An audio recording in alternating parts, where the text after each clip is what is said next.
बहुत समय पहले की बात है। एक छोटे से शहर में नुमान नाम का एक दर्जी रहा करता था। वह एक सादा जीवन जीने वाला, मेहनती और ईमानदार इंसान था। उसकी दुकान बहुत छोटी थी, लेकिन सिलाई का ऐसा हुनर उसके पास था कि दूर दूर से लोग कपड़े सिलवाने आया करते थे। नुमान के घर में उसकी बीवी और दो छोटी बेटियां थीं। आमदनी कम थी, मगर सब्र बहुत था। बीवी हर हाल में अल्लाह का शुक्र अदा करती थी और नुमान हमेशा हलाल रोजी के पीछे भागता था। एक दोपहर की बात है। धूप बहुत तेज थी। दुकान में कोई ग्राहक नहीं आया था। तभी एक अजनबी दुकान में दाखिल हुआ। उसका पहनावा आम लोगों से बिल्कुल अलग था। उसने एक कपड़े का थान निकाला और कहा, इससे मुझे एक ऐसा लिबास तैयार करना है जो दुनिया में एक ही हो और जिसे पहनकर मौत से बचा जा सके। नुमान चौंक गया। उसने जवाब दिया, मैं एक साधारण दर्जी हूं, ऐसा लिबास बनाना मेरे बस की बात नहीं है। मगर अजनबी ने सोने की भारी थैली उसके सामने रख दी और बोला, यह मेहनताना है।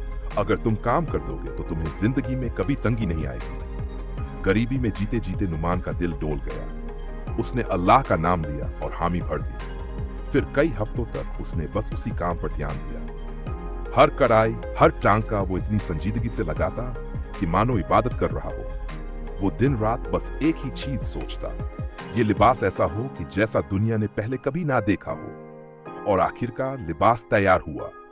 जब उसने उसे दुकान के उजाले में फैलाया तो ऐसा लगा जैसे सोना नहीं, सूरज जमीन पर उतर आया हो। उसके कुछ ही दिनों बाद ये बात पूरे शहर में फैल गई। बादशाह ने एक ऐसा लिबास पहन लिया है जो उसे मौत से बचा लेगा। अब वो अमर हो गया है। बादशाह ने जब वो लिबास पहना तो उसका घमंड 7वें आसमान पर पहुंच गया। उसने ऐलान कर दिया, अब मैं सिर्फ बादशाह नहीं, अमर भी हूं। जो कोई मुझे फानी कहेगा उसकी गर्दन उतार दी जाएगी। जब नुमान को यह सब पता चला तो उसका दिल बैठ गया। बीवी ने समझाया, अल्लाह ने तुम्हें हुनर दिया था नेक कमाई के लिए, किसी को खुदा बनाने के लिए नहीं। दौलत की ये कैसी कमाई है जिसमें सुकून ही ना हो। उसी रात नुमान को एक भयानक सपना आया। उसने देखा कि कयामत का दिन है। बादशाह वही सोने का लिबास पहनकर आग में जल रहा है।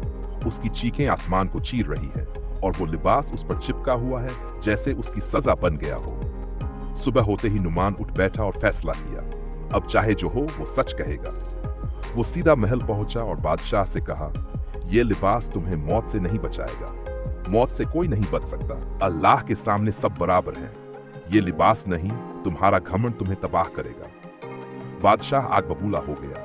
उसने नुमान को कैद में डाल दिया। लेकिन उसी रात बादशाह को भी वही सपना आया। आग, चीखें और वही सोने का लिबास उसे जलाता हुआ। डर के मारे अगली सुबह उसने नुमान को बुलवाया, माफी मांगी और लिबास को तिजोरी में बंद करवा दिया। नुमान ने वो सोने की थैलियां लौटाई और कहा, अब मुझे सिर्फ अल्लाह की रजा चाहिए, ना दौलत, ना शोहरत। वो फिर अपनी पुरानी दुकान पर लौट आया। वहां कोई तामझाम नहीं था, लेकिन अब दिल को सुकून था। वो फिर से वैसे ही सादगी से जीने लगा जैसे अल्लाह को पसंद है। आज भी लोग उसकी दुकान के बाहर लिखी एक तख्ती पढ़ते हैं, यह वही दर्जी है जिसने सोने का लिबास सिया, लेकिन खुद फकीरी में जिया और अल्लाह ने उसे जन्नत का लिबास दिया। अगर आपको यह कहानी पसंद आई हो तो मैं